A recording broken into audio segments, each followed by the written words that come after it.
Bueno, muy buenas noches a todos. Hoy tenemos el séptimo estudio de lo que entonces vamos a llamar la naturaleza de la iglesia. Hoy vamos a estar viendo esa palabrilla que tiene tanto peso y que muchas veces no sabemos ni de qué se trata. Lo que entendemos, lo entendemos mal. Las cosas que deberíamos saber no las sabemos y otras que totalmente desconocemos. Entonces, la idea es que hoy podamos tener claridad en cuanto a qué es realmente la iglesia y que podamos entonces entender qué es lo que Dios espera de nosotros. Voy a comenzar mostrándoles algunos de los edificios que son más particulares y famosos, que son iglesias, digamos, muy significativas. Esta es una iglesia en Rusia, muy particular. Imagínense si tuviéramos de esas cúpulas aquí. Esta es una de las que me encantan a mí. Es una iglesia en Iceland. La famosa Basílica de Notre Dame.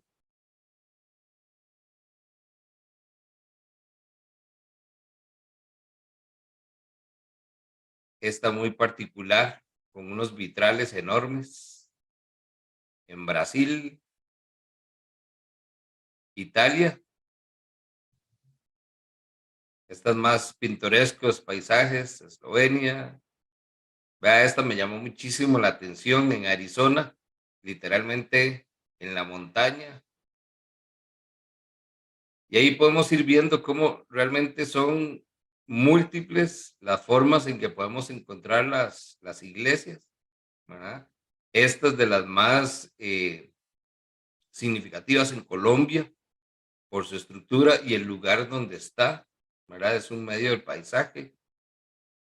Francia, las famosas basílicas. Aquí nosotros no nos quedamos atrás, la Basílica de Cartago, ¿verdad? Que son realmente estructuras majestuosas. Vamos a comenzar hoy con un ejercicio práctico también.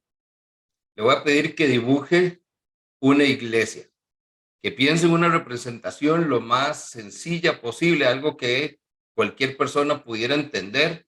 Si eso que estuviéramos jugando ahí, esos jueguitos de domingo en familia, y alguien le dice, bueno, le toca dibujar una iglesia, ¿cómo la representamos?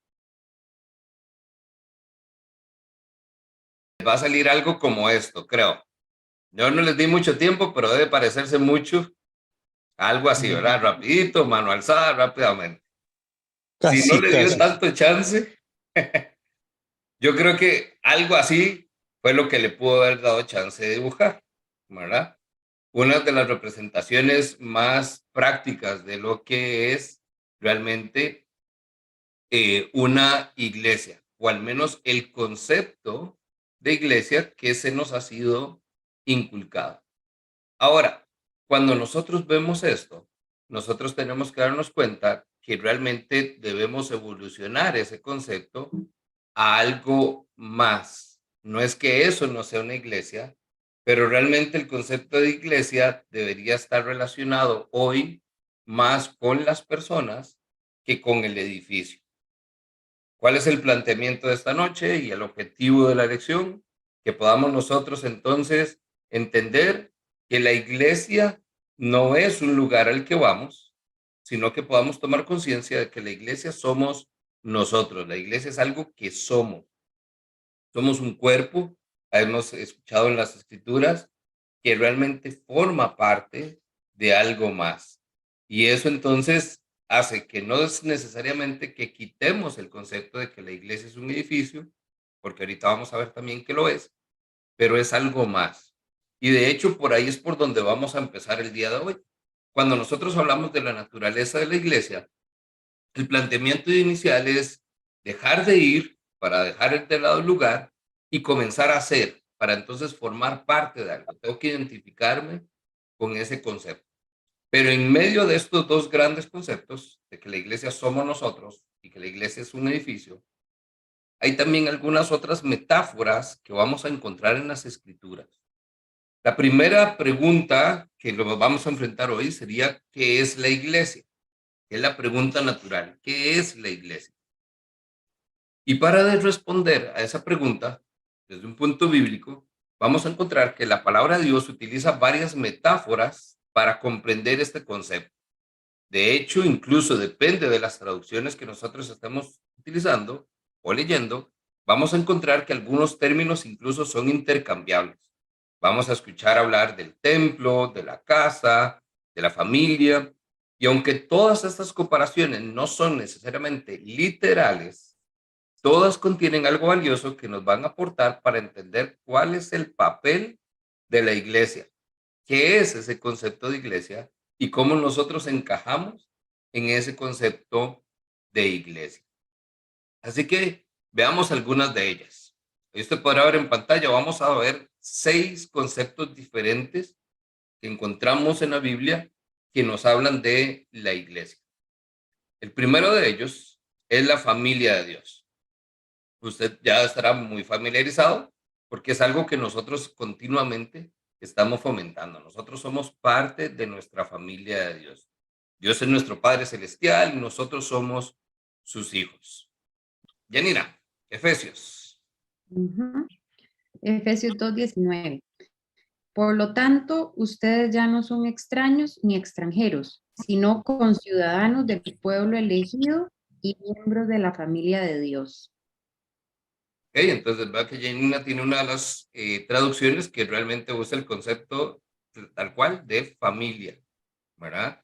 Entonces somos parte de la familia de Dios, pero vea que también nos está dando el contexto de cómo llegamos a ser esa familia. Ya no somos extraños, ya no somos extranjeros.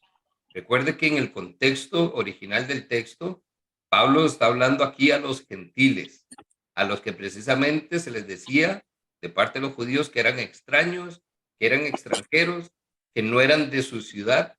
Pero Pablo les dice, ya no somos así, ahora somos conciudadanos, o sea, todos estamos juntos y además somos miembros de la familia de Dios. Marquito. Ok, Reina Valera, Juan 3:1. Mirad cuán amor nos ha dado el Padre para que seamos llamados hijos de Dios. Por eso el mundo no nos conoce, porque no lo conoció a él. Muy bien. Vean que entonces este es uno de los conceptos que más nos hacen relacionarnos con este concepto de familia. En una familia tenemos a un padre y si hay padre, nosotros entonces somos sus hijos, ¿verdad? Establece entonces que como iglesia nosotros tenemos una relación personal con Dios. ¿De qué manera? Él es nuestro padre y nosotros somos sus hijos. La nueva traducción viviente en este pasaje agrega un par de cositas extra.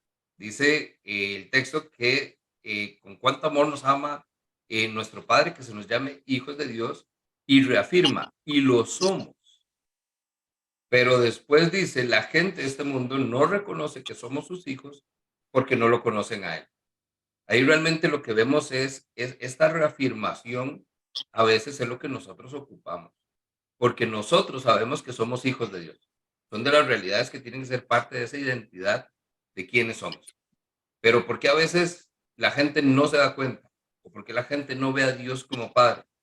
Porque nosotros como hijos no estamos dando la mejor representación de nuestro apellido. Nosotros entonces muchas veces con nuestra forma de comportarnos no estamos realmente siendo congruentes con quien decimos ser. Romanos 8. Y si somos hijos, somos herederos, herederos de Dios y coherederos con Cristo, pues si ahora sufrimos con Él, también tendremos parte con Él en su gloria. Gracias, don Gilbert. Si ya Juan nos está afirmando que somos hijos de Dios, realmente, este otro pasaje en Romanos lo que nos viene es a agregar lo que viene también después. Se reafirma Pablo también cuando nos dijo en Efesios, ya no somos extraños ni extranjeros, somos conciudadanos y miembros de la familia de Dios. Pero ahora entonces no solo somos miembros de la familia de Dios, no solo estamos viendo que somos hijos de Dios en esa familia, sino que ahora como hijos se nos otorga un derecho, y es el derecho a la herencia. Y dice entonces Romanos que también somos herederos, herederos de Dios y coherederos con Cristo. Entonces, muchas veces este concepto es lo que nosotros nos da la parte significativa de lo que la iglesia es, porque la iglesia se queda muchas veces pasiva, cuando realmente está llamada a tener un rol activo y preparándose para recibir una herencia que por derecho tiene. Por lo tanto, Jesús y los que Él hace santos tienen el mismo Padre. Por esa razón, Jesús no se avergüenza de llamarlos sus hermanos. Muy bien. Hebreos entonces lo que nos presenta es otra vez la parte de la relación familiar, solo que ahora la establece no solo con el Padre, sino con Cristo.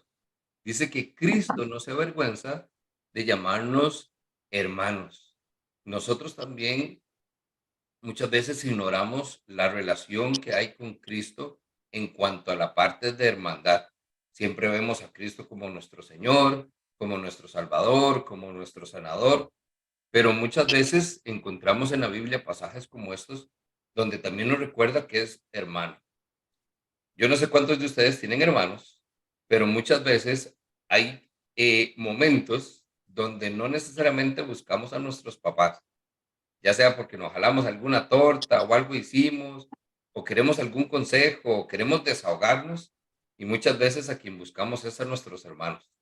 Ahí nos acercamos por la confianza, le decimos qué es lo que está pasando, y hay una relación que realmente podemos construir de hermandad a partir de la figura de Cristo, donde entonces sí, eso no quita que sea nuestro Señor, que sea nuestro Salvador, pero también nos permite desarrollar una cercanía, una confianza. ¿Por qué? Porque Él es nuestro hermano, de la misma manera con el Padre. Dios Padre, el creador del mundo, el dueño de todo lo que hay en esta tierra, pero también es mi papá. Y entonces el Espíritu, dice, nos permite clamar, Abba Padre, el papito, el poder acercarnos y papi, esto es lo que estoy pasando, esto es lo que estoy sintiendo. Muchas veces nada más, ámeme, abrázame.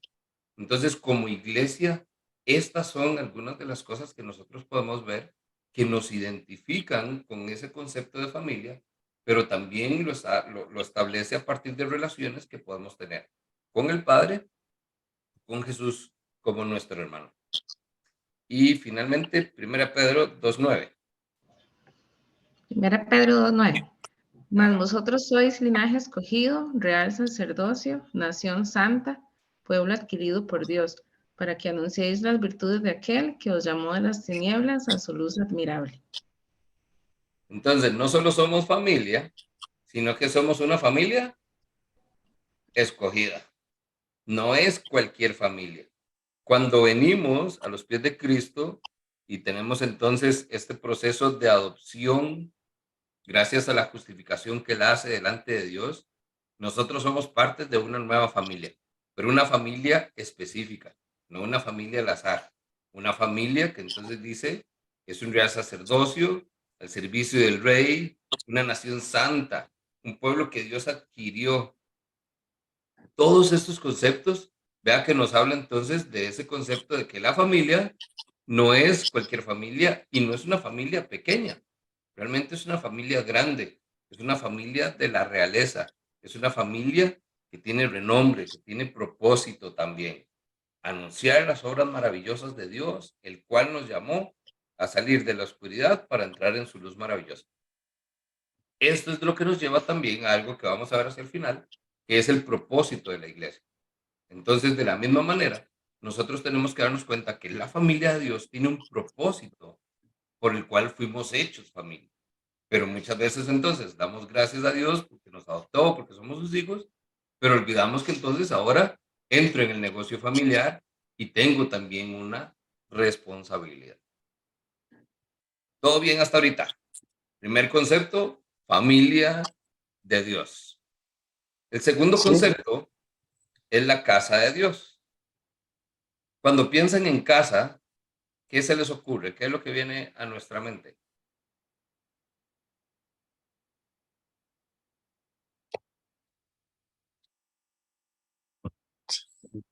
Tranquilidad, seguridad. Muy bien. A mi mente viene un techo que me protege, que me cubre. Ajá. Excelente. Lugar de reposo. Un lugar de reposo, muy bien. Un lugar donde vivir seguro. Entonces, todos estos conceptos son los que provee el Padre muchas veces. El Padre es el encargado de dar protección, seguridad, provisión, ¿verdad? Y eso viene entonces ligado. En esos conceptos, obviamente los estamos viendo aleatoriamente, no es que uno viene primero o después, sino que son todos, son la suma de todo. Nosotros vamos a ver entonces 3 pasajes acá. Entonces, Salmo 26, don Ricardo. Con mucho gusto. Dice, Jehová, la habitación de tu casa he amado, el lugar de la morada de tu gloria. ¿Qué conceptos encontramos en ese salmo que tienen que ver con casa? Ahí Habitación, habla de la morada de tu gloria, habla ahí. morada, casa. La Reina Valera contemporánea habla de una mansión donde se posa tu gloria. Entonces ahí es donde podemos ver, cuando vemos textos en otras versiones, vemos estos conceptos intercambiables que encontramos a veces en la Biblia, pero entonces comienzan a darnos una idea de lo que significa el que la iglesia sea la casa de Dios. Salmo 27. Ajá, dice, lo único que le pido al Señor, lo que más anhelo es vivir en la casa del Señor todos los días de mi vida, deleitándome en la perfección del Señor y meditando dentro de su templo. Este concepto de casa, vea que entonces también usted verá ahí en pantalla que ahorita vamos a hablar del templo de Dios. Entonces no solo es el lugar específico como tal, como un edificio, sino que nos está hablando del concepto más de esa casa, de ese lugar donde puedo estar entonces con Dios. Isaías 56. Dice Isaías 56:7, los llevaré a mi monte santo, los llenaré de alegría en mi casa de oración. Aceptaré los holocaustos y sacrificios que ofrezcan sobre mi altar, porque mi casa será llamada casa de oración para todos los pueblos. Entonces, de nuevo, vea que Dios no solo está hablando de que tiene una casa, sino entonces está hablando de una casa que va a ser casa de oración. Nosotros vamos a ver entonces de forma muy general que cuando encontramos en las escrituras pasajes como estos y vemos que es la casa de Dios, estamos hablando del lugar donde Dios habita. Ahora, cuando nosotros pensamos en el lugar donde Dios habita, vamos a tener 2 conceptos acá. El primero de ellos, acompáñenme a 1 Timoteo 3:14. Aunque espero ir a verte pronto, escribo estas instrucciones para que si me retraso, sepas cómo debes portarte en la casa de Dios. Y me encanta, esto es Nueva Versión Internacional, que es la iglesia de Dios viviente, columna y fundamento de la verdad. Vea que entonces Pablo, cuando le escribe esto a Timoteo, nos da entonces también referencias de cómo es esa casa. 1, es una casa donde hay que saber comportarse. Y Pablo le está diciendo cómo. 2, nos está diciendo quién es el dueño de la casa. ¿Quién es? Dios. El dueño es el Dios viviente. Y además nos está diciendo características de esta casa. Columna y fundamento de la verdad. ¿Qué es lo que nosotros vemos acá? La iglesia es la casa de Dios. Usted y yo, nosotros, somos la casa de Dios. Y por lo tanto, nosotros vemos que entonces esa casa que Dios formó y que le pertenece a Él, tiene sus reglas. Yo no sé si a usted le pasó, pero mis papás eran de la frase, mi casa, mis reglas. No importa si usted tiene 24 años, mi casa, mis reglas. Muchas veces nosotros olvidamos que somos la casa de Dios. Y estando en la casa de Dios y siendo la casa de Dios, nosotros seguimos tratando de llevar un comportamiento que no es propio ni digno del lugar en donde estamos. Ahora, si nosotros somos la casa, y la casa es de Dios. Vean lo que dice Hebreos 3. Pero Cristo, como hijo, está a cargo de toda la casa de Dios. Y nosotros somos la casa de Dios si nos armamos de valor y permanecemos confiados en nuestra esperanza en Cristo. Entonces, vean lo interesante. Aunque estamos en la casa de Dios y nosotros somos la casa de Dios, hay alguien que está a cargo. ¿Y quién está a cargo? Cristo. La relación que vamos a comenzar a ver a partir de ahora con Cristo es importante porque no podemos ver a la iglesia sin Cristo. ¿Por qué? Porque vamos a tener siempre una relación directa. En este caso, la casa de Dios está gobernada por Cristo.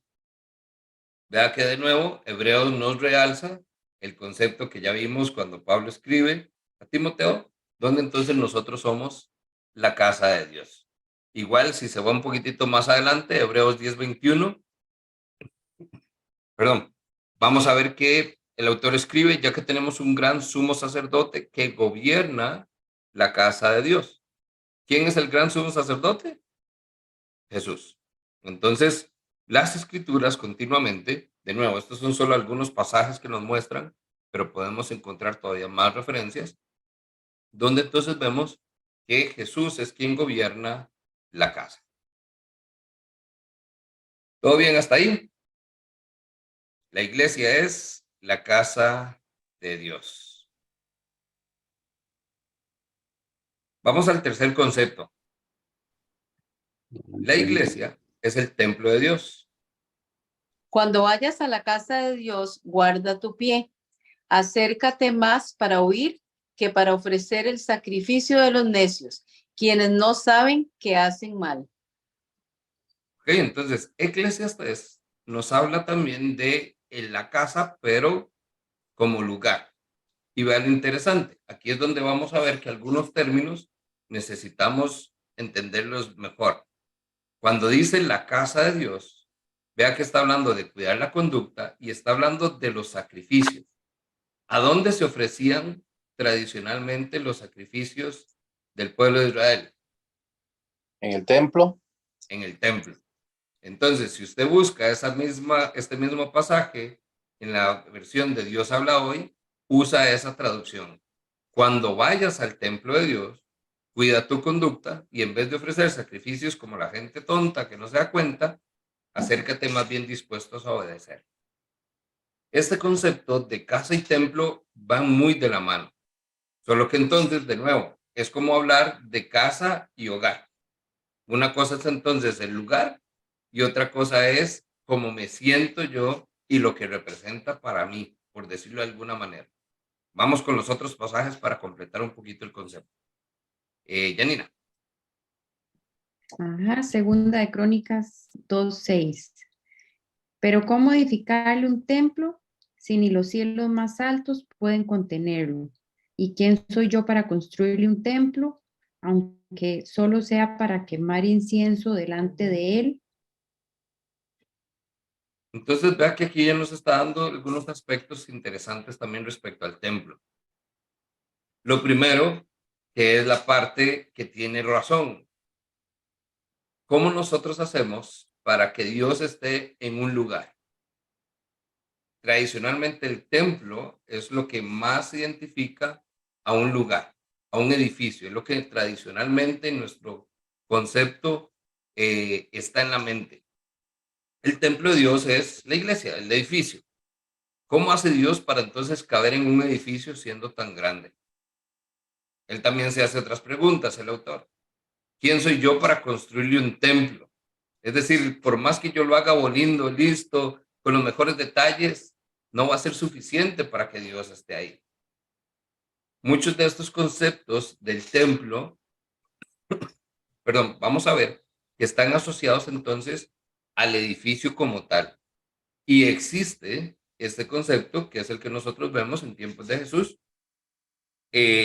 cuando entonces vemos, por ejemplo, que él va y se entra al templo. Y en el templo estaban los mercaderes. ¿Y se acuerda qué fue lo que dijo Jesús? Jesús no usa la palabra templo, Jesús usa la palabra casa. casa. la casa de Dios, la casa de mi Padre. Entonces, vean que estos conceptos son los que entonces van de la mano, ¿verdad? La casa y el templo pueden ser un lugar donde Dios está, ¿verdad? Solo que el templo nos habla más del lugar de adoración, del lugar donde se ofrecen los sacrificios, ¿verdad? O incluso del lugar que mucho está en el concepto del Antiguo Testamento, que es el concepto que era el templo, es el lugar donde Dios habita, el lugar donde Dios está o su presencia se manifiesta. Hechos. El Dios que hizo el mundo y todas las cosas que en él hay, siendo Señor del cielo y de la tierra, no habita en templos hechos por manos humanas. Vean que entonces, cuando nosotros vamos al Nuevo Testamento, el concepto de templo va a diferir un poquitito. En el Antiguo Testamento, recuerde que entonces la presencia de Dios sí estaba en el templo. La presencia de Dios bajó al tabernáculo, al lugar donde entonces Moisés estaba con el Señor, y a partir del tabernáculo se fue moviendo con ellos. La presencia de Dios tenía un lugar hasta que eventualmente fue construido el templo, se le dio el lugar santísimo y el Espíritu de Dios vino y habitó en él. Fue por allá de Ezequiel, creo, si no me equivoco, donde encontramos ya el relato, donde la presencia de Dios deja el templo. Entonces, toda la noción del Antiguo Testamento habla de que la presencia de Dios está en el templo. Y de hecho, entonces los israelitas iban al templo de Dios, iban a adorar, iban ahí a presentar los sacrificios. ¿Por qué? Porque el templo es el lugar donde Dios habita. El edificio era el templo, el lugar específico a donde iban. Ahora, en el Nuevo Testamento comenzamos a ver un cambio en este concepto de templo y vea lo que dice entonces el texto, que podría hasta incluso parecer contradictorio. El Dios que hizo el mundo y todas las cosas, dice que no habita en templos hechos por manos humanas. ¿Por qué? Porque aquí entonces vemos en Hechos, donde a partir de lo que Jesús hizo, nosotros vamos a ver que el templo también cambia de forma. Veamos estos otros pasajes.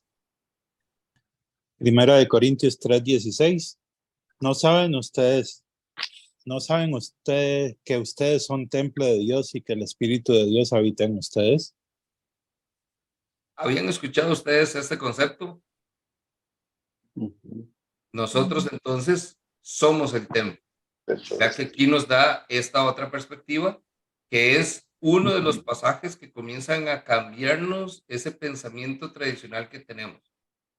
Porque entonces, todavía los que son de más trayectoria de iglesia o han estado tal vez en iglesias de un corte tal vez más pentecostal y todo, cuando van a la iglesia hablan de templo. Vamos al templo. En el templo está el altar y ahí el altar es entonces donde está la presencia de Dios. Y todo este concepto comienza a cambiar porque entonces vea la ironía. Si yo soy el templo, ¿cómo es que yo voy al templo? No se trata necesariamente del edificio, se trata que entonces pareciera que yo soy el edificio. Primera Corintios nos ayuda un poquitito más. ¿No se dan cuenta de que su cuerpo es el templo del Espíritu Santo, quien vive en ustedes y les fue dado por Dios? Ustedes no se pertenecen a sí mismos. Entonces vean que esto todavía nos lo pone más personal, porque entonces nosotros no solo somos el templo, sino que lo pone más específico. ¿Somos el templo de quién? Del Espíritu Santo. Del Espíritu Santo. Entonces ahí más adelante vamos a hablar del concepto de la Trinidad de Dios para ver cómo es que esto es importante. Pero entonces no solo estamos en una relación de familia o de casa donde está mi padre, sino que ahora estos pasajes nos están hablando de una relación más directa, porque entonces soy el templo y del Espíritu Santo. El Espíritu Santo entonces es el que dice, vive en mí.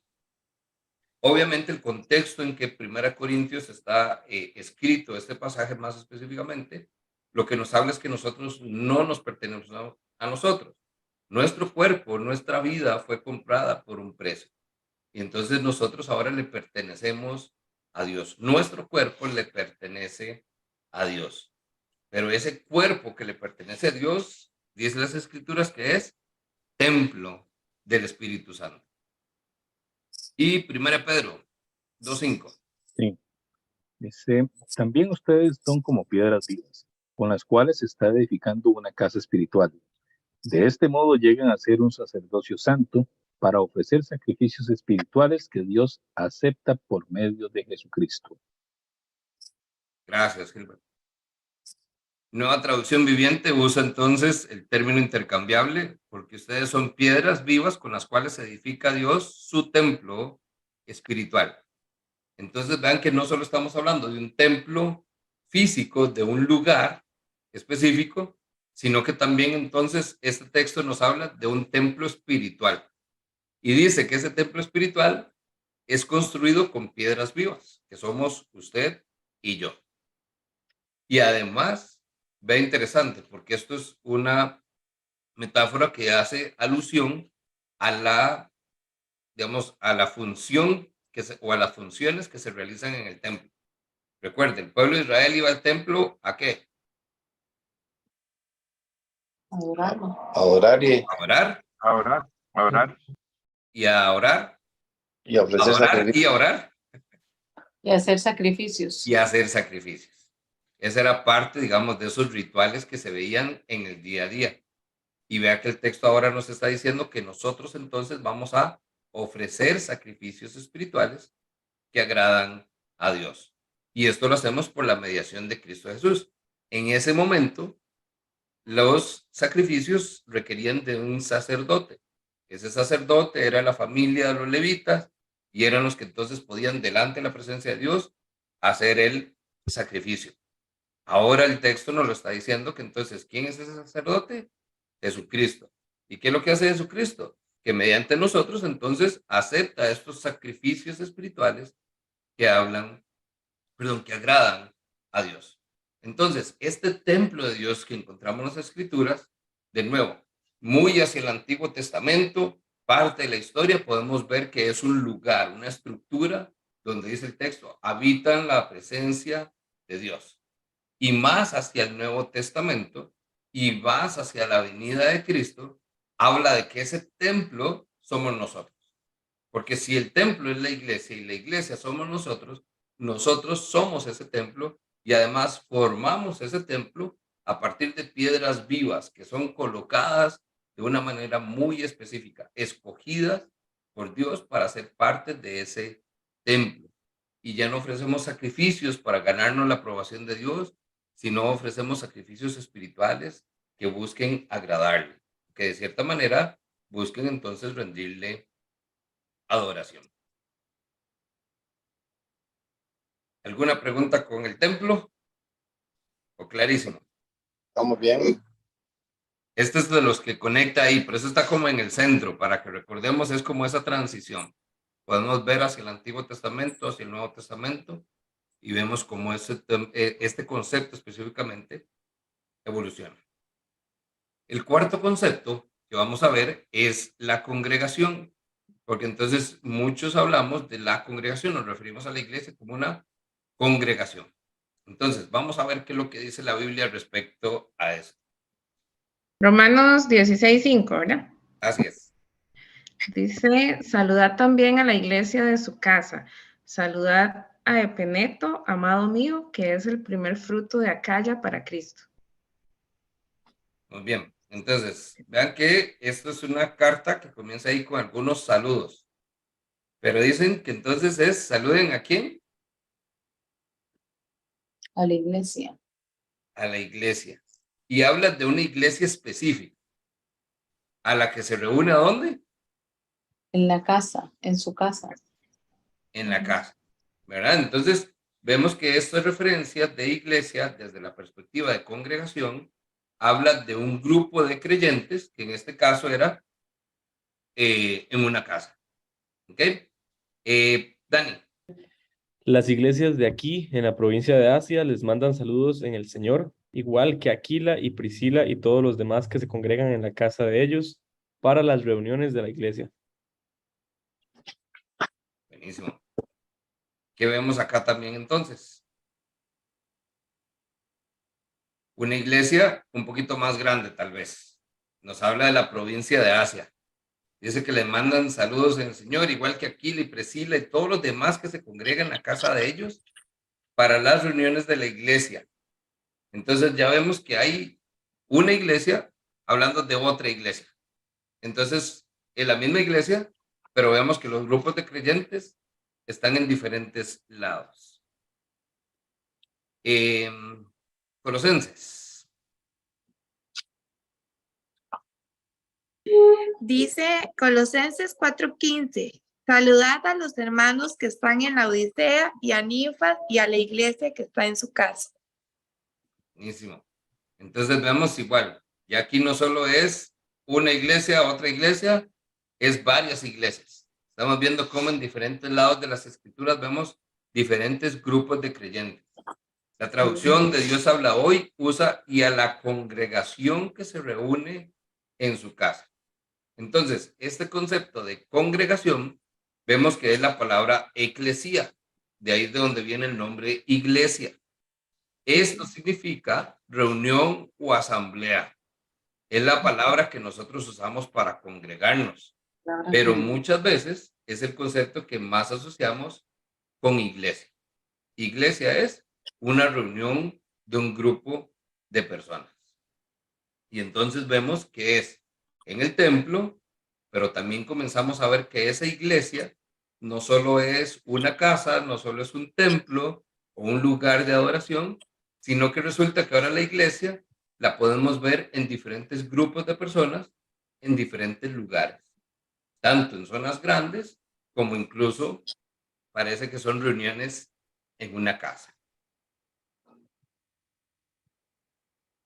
El concepto de eclesía es entonces congregación de creyentes. Ahora, eso es importante. La reunión es un grupo de creyentes.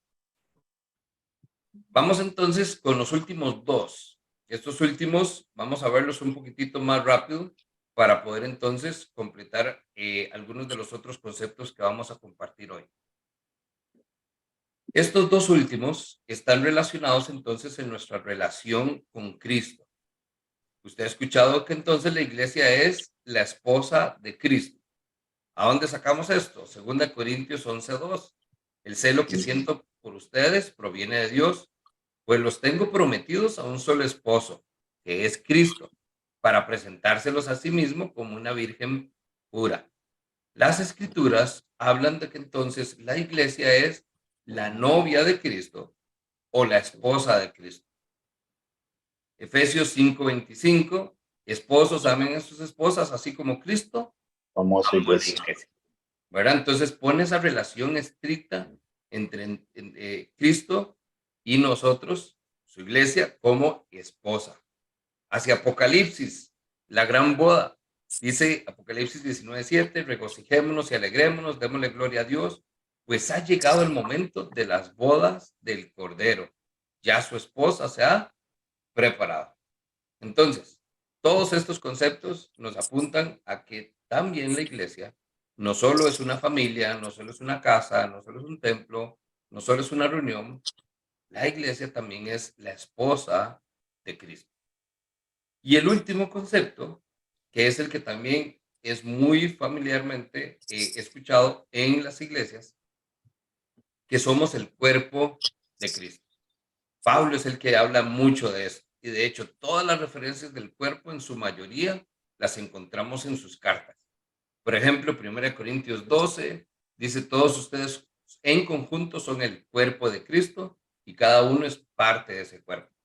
Romanos, así que nosotros, que somos muchos, formamos un solo cuerpo en Cristo y cada miembro está unido el uno al otro. Colosenses, ahora me alegro de lo que sufro por ustedes y completo en mi cuerpo lo que falta de los sufrimientos de Cristo por la iglesia, que es su cuerpo. Efesios 4:12, ellos tienen la responsabilidad de preparar al pueblo de Dios para que lleve a cabo la obra de Dios y edifique la iglesia, es decir, el cuerpo de Cristo. En estos entonces podemos seguir viendo a lo largo de las cartas de Pablo cómo para él la iglesia es un cuerpo y un cuerpo formado por muchos miembros y todos los miembros con igual de importancia. Y Pablo incluso, así como lo vimos, donde entonces el templo, la casa, o en la casa donde decía que nosotros somos la casa, pero Cristo gobierna la casa, igual tenemos el concepto de el cuerpo. Nosotros somos el cuerpo, pero recuerden Efesios 5:23, donde dice, el marido es cabeza de su esposa, así como Cristo es cabeza de su iglesia. Este concepto de cuerpo, aunque todos somos iguales, todos, usted y yo, y el otro montón de gente, pero hay una cabeza, y esa cabeza es Cristo. Desde esta perspectiva, completamos entonces 6, que de nuevo no es una lista exhaustiva ni única de los conceptos que hay en las escrituras, pero esto es lo que le llamamos como expresiones de la iglesia. El vocablo como tal lo podemos encontrar en diferentes expresiones como las que hemos visto y nos da una noción para poder responder lo que es la iglesia. Una respuesta sencilla: la iglesia es la comunidad de todos los creyentes de todos los tiempos. Esto es pasado, presente y futuro. Y el otro concepto importante es que solo una iglesia. Nosotros somos la iglesia y la iglesia de Cristo. Desde esa perspectiva, nosotros vamos a ver entonces que vamos a tener dos conceptos también que normalmente escuchamos. Hablamos de la iglesia local y hablamos de la iglesia universal. En el Nuevo Testamento se denomina la iglesia, como tal iglesia, a cualquier grupo de creyentes que se reúnen para adorar al Señor. Es decir, esa asamblea que es convocada para adorar a Dios, para orar, y es ese grupo de creyentes. En la iglesia primitiva vemos que habían iglesias en casas. Luego Pablo vemos cómo en sus viajes misioneros fundó iglesias, es decir, forjó esos espacios de reuniones para que fueran asambleas. Luego vemos que les escribe a todas las iglesias de toda la región. Entonces vemos este concepto donde esa iglesia local comienza a tomar más un concepto de iglesia universal. Tanto así que entonces, cuando hablamos de iglesia local, hablamos de Vida Abundante Grecia.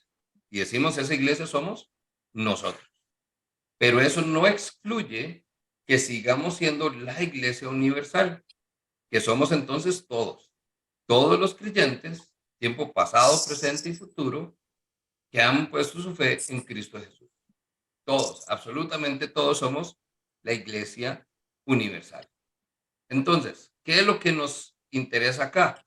Que usted entienda, no que hay una gran diferencia, o cuál es una, o cuál es otra, o cómo hacemos para no equivocarnos, sino que cuando hablamos de iglesia, hablamos de un concepto que se extiende. ¿Desde qué? Desde un grupo pequeño en casa, como dicen Romanos, 1 Corintios, estos ejemplos que veíamos de esta gente que se reunía en casa y que se mandan saludos, hasta una iglesia en una ciudad entera, hasta toda una región, como lo vemos en Hechos, o a la iglesia del mundo entero, de la que nos habla, por ejemplo, Efesios 5. Este concepto, entonces, es pequeñito y macro a la vez. Y para terminar, vamos a hablar de dos aspectos que podríamos llamarles son marcas o características de la iglesia, independientemente de si hablamos de la iglesia local o universal. Eso es solo como para entender el contexto de si estamos hablando de nosotros o de lo que somos con el mundo entero. Esto es lo que nosotros debemos ver, que la iglesia debe llevar como batuta o como bandera un par de características que son distintivas y esenciales. El primero de ellos es el concepto de pureza. La pureza de la iglesia nos habla de una iglesia que tiene entonces doctrina bíblica, un fiel cumplimiento de las ordenanzas, apropiada disciplina eclesiástica, una oración genuina, oración eficaz, un testimonio, una santidad entre todos los miembros que parten a ellos, una atención por las personas que son que son más vulnerables. Algunos de los aspectos que usted entonces puede decir, bueno, En base a esto puedo medir si el lugar donde estoy puede considerarse como una iglesia pura. ¿Por qué hablamos de esto? Desde la época de Pablo, nosotros vemos que él pudo identificar la existencia de dos tipos de iglesia primordialmente. Unas más puras, como por ejemplo la iglesia de Filipo y la de Tesalónica, y una iglesia tal vez con un poquitos más complejos, problemas doctrinales o incluso problemas morales, como lo son entonces las iglesias de Galacia y la de Corinto. En base a esto, no es que fueran mejores o peores iglesias, simplemente unas eran más sanas y saludables, otras un poco más inmorales y con mayor cantidad de problemas que había que resolver. Entonces, desde esa perspectiva, cuando hablamos de la pureza de la iglesia, lo que podemos definir es el grado en que esta iglesia está libre de una doctrina errada o equivocada o de una conducta inapropiada. Esta es la forma en que nosotros vemos que estamos en una buena iglesia, en una iglesia pura. Algunos de esos aspectos son estos que entonces enumeramos al inicio. Factores, de nuevo, no es que son estos y ya, o que usted hace check y ya, pero con esta lista nosotros vamos a ver que entonces estamos en un lugar que se acerca mucho a la iglesia que Dios quiere que seamos. Asimismo, tenemos entonces el concepto de unidad. Así como la pureza es parte de esa parte distintiva de lo que hace de la iglesia, de un grupo de creyentes, diferente a otros grupos, en cuanto a la pureza, también lo vamos a ver que es el concepto de unidad. La unidad de la iglesia, nosotros la podemos definir como el grado en que está entonces libre de divisiones entre verdaderos creyentes. ¿A qué nos referimos a esto? El Nuevo Testamento, a lo largo de todo lo que nosotros encontramos en las cartas, especialmente en las Paulinas, nosotros vamos a ver cómo encontramos una exhortación fuerte por la unidad de la iglesia. El sentir del Espíritu, el que estemos en un mismo pensamiento, dice Pablo. El que seamos parte entonces de lo mismo.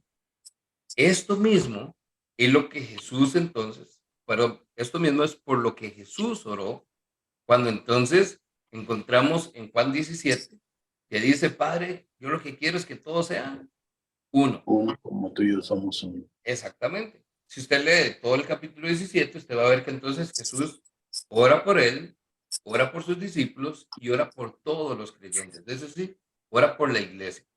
Y la oración de Jesús por su iglesia es que sean uno. Así como dice: Padre, tú y yo somos uno. El concepto de la unidad es fundamental desde el aspecto divino. Dios quiere que su iglesia tenga unidad.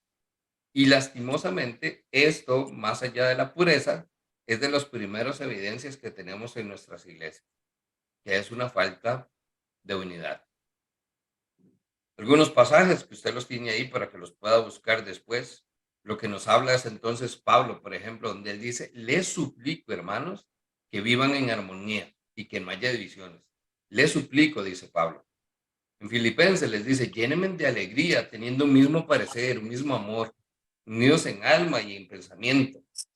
Nos habla entonces de ese gozo que puede existir en la unidad. Efesios nos habla del trabajo que conlleva. Esfuércese por mantener la unidad mediante el vínculo de la paz. Esa unidad solo la trae el Espíritu. Y Pablo sabe que necesitamos como iglesia entonces esforzarnos. ¿Por qué? Porque somos un cuerpo con muchos miembros. Y todos esos miembros, muchas veces todos quieren ser cabeza. Y ahí es donde entonces comenzamos a ver unos aspectos un poco complicados. Un último aspecto entonces. ¿Qué hace la iglesia? Si ya vemos que la iglesia somos nosotros, usted y yo. Si ya vemos que esa iglesia, entonces debe ser primeramente una iglesia pura, donde la pureza sea parte de su característica distintiva, así como lo es también la unidad. Nosotros terminamos ahora viendo cuál es el propósito de esta iglesia. Porque entonces, si somos familia, no fuimos solo familia por casualidad. Hay un propósito. Si somos usted y yo juntos, no fue casualidad, hay un propósito. Entonces, además, podemos ver hasta 3 propósitos que tiene la iglesia. El primero de ellos le llamamos el ministerio a Dios, y es entonces el concepto de adoración. Dios nos creó para adorarle. Recuerde lo que dice Colosenses: canten salmos, himnos y canciones espirituales a Dios con gratitud de corazón. Seamos para alabanza de su gloria, dice Efesios 1:12. Todas estas cosas nos hablan de que esa reunión que tenemos como creyentes, esa asamblea, esa convocatoria que Dios hace, es para que le adoremos. Número 1. Número 2, es el ministerio a los creyentes. Esto lo que nos habla es de un aspecto importante, que es el crecimiento. Recuerde que entonces nosotros estamos llamados, según Efesios, a partir de diferentes dones, como el de la enseñanza. Nos vamos a ser profetas, maestros, pastores, evangelistas. Todos estos, dice Efesios, son a fin de, o con el propósito de poder capacitar al pueblo de Dios para la obra de servicio, para edificar el cuerpo de Cristo. Porque dice entonces el último verso, el verso 13, porque así es como llegaremos a la unidad de la fe y al conocimiento del Hijo de Dios. No podemos entonces alcanzar una unidad sin que todos estemos cumpliendo el propósito. Y esto es a partir de un crecimiento. Termina ese pasaje ahí en Efesios 4, lo puede leer completo, donde dice que entonces así no solo llegamos a la unidad, sino que entonces vamos a estar conforme a la plena estatura de Cristo. Por eso hablamos de crecimiento, hablamos de que hay que ir mejorando. ¿Nos reunimos para qué? Para escuchar palabra, para ser bendecidos, para ser ministrados por los dones de otros hermanos. Y el último, le llamamos el ministerio al mundo.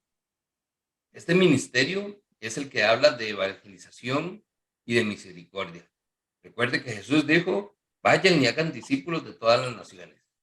Pero esto no solo entonces es ir y hacer discípulos, sino que nos está hablando también de una obra evangelizadora. Es de ir y predicar la buena noticia. Es de ir y entonces buscar con ese corazón compasivo que tenía Jesús a poder encontrar oportunidades de presentar el evangelio, de presentar a Cristo, de poder entonces mostrar quiénes realmente somos. Esto entonces debería alentarnos a practicar las obras de bondad, a orar por la salud, por las necesidades de otras personas, especialmente aquellos que son inconversos, aquellos que entonces todavía no conocen a Jesús. Desde esa perspectiva, nosotros vemos que entonces la iglesia tiene propósito y razón de ser, no aleatorio, no al azar, no es simplemente lo que usted crea conveniente, y tampoco es un 1, 2, 3. Es importante que mantengamos los 3 propósitos activos. Cada vez que nos reunamos, podamos adorar a nuestro Dios, que podamos crecer como cuerpo y que podamos también entonces evangelizar y ser compasivos y misericordiosos con aquellos también que están con nosotros. 3 lecciones para resumir la lección, 3 conclusiones para resumir la lección de hoy. Primero, nosotros somos la iglesia, todos los creyentes en Cristo Jesús de todos los tiempos, pasado, presente y futuro. Número 2, en las Escrituras vamos a encontrar diferentes expresiones o metáforas para referirse a la iglesia. Y aunque de nuevo no todas son literales, cada una de ellas nos aporta como un diamante, una perspectiva diferente de cómo Dios ve su iglesia. Y número 3, nosotros entonces somos parte de un cuerpo de Cristo. Estamos entendiendo que ese cuerpo está vivo, por lo tanto, tiene que estar en movimiento. Y eso quiere decir que entonces tenemos que estar siempre cumpliendo el propósito para el cual entonces fuimos formados como iglesia, reunidos. Los 3 propósitos activos